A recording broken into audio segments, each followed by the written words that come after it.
Dear brothers and sisters in Christ Jesus, today we are entering into the third day of Novena to St.Clare of Assisi.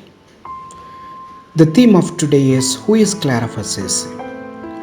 The description of Clare inserted by Thomas of Celano into the life of Francis of Assisi.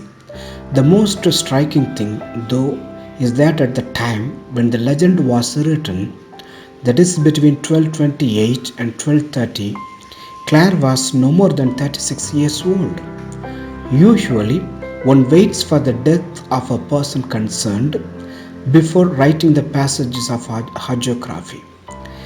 Here, Thomas of Celano did not want to wait, and as early as 1230 presented Clare as a saint to be imitated. No other disciple of Francis was accorded such an honor. So who was this Clare of Assisi and why, even while still alive, was she presented as a saint? What was it about her? As Thomas of Celano says, she was of noble birth. In the 13th century, as Antony Raj has shown in his magisterial work on the process of canonization, nobility was a prerequisite for the canonization of a woman.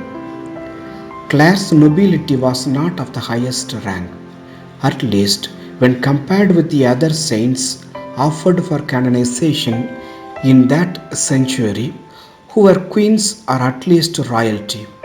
On the other hand, when we look more closely, we see that the virtues described by Thomas are all rooted in the lack of something. They are presented in this way. Clare, although not of the highest aristocratic rank, was, however, noble through grace.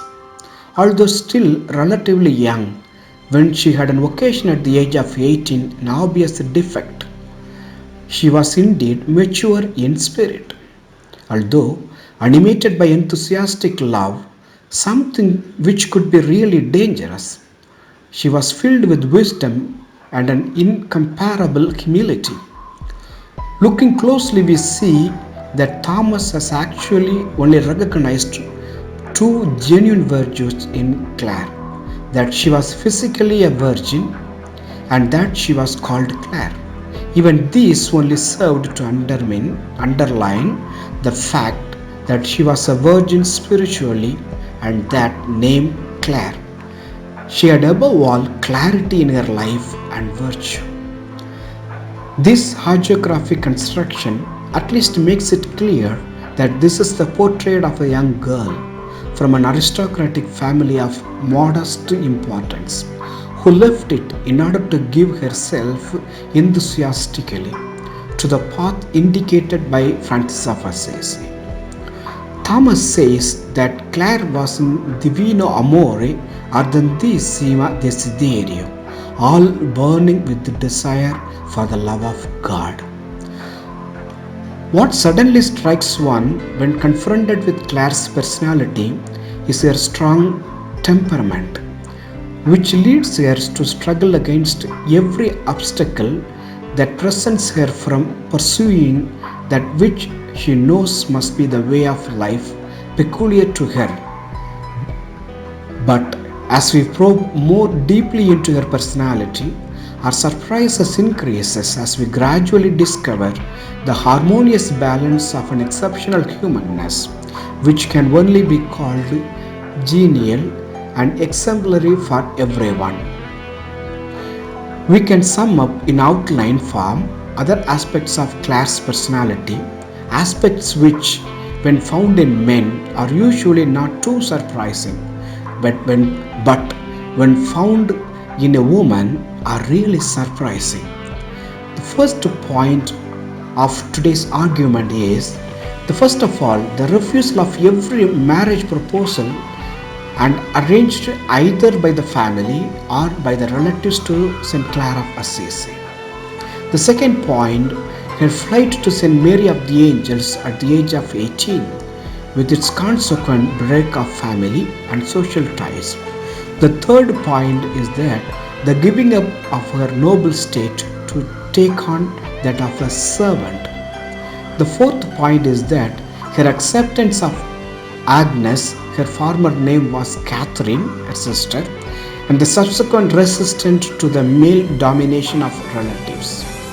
The fifth point is that the physical and moral tribulations she faced in order to preserve, even to the end, the vocation the Lord had given through Francis. Sixth point is that her constant refusal to act as Ab as Our Lady, wishing to be considered and act as a handmaid, the servant of her sisters, going so far as seeking the most mortifying duties.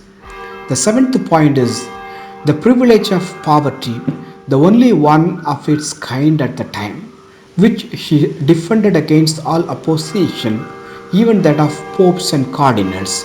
This defense often depended on her alone, notwithstanding the support of Agnes of Prague, of Sister Agnes, and even of Brother Elias.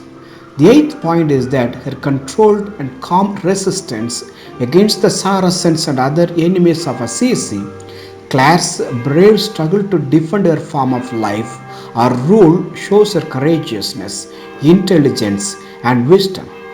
This struggle was carried on in a spirit of peace, contrary to that of fanatical reformers and advocates of poverty so much in trend at that time. Amen.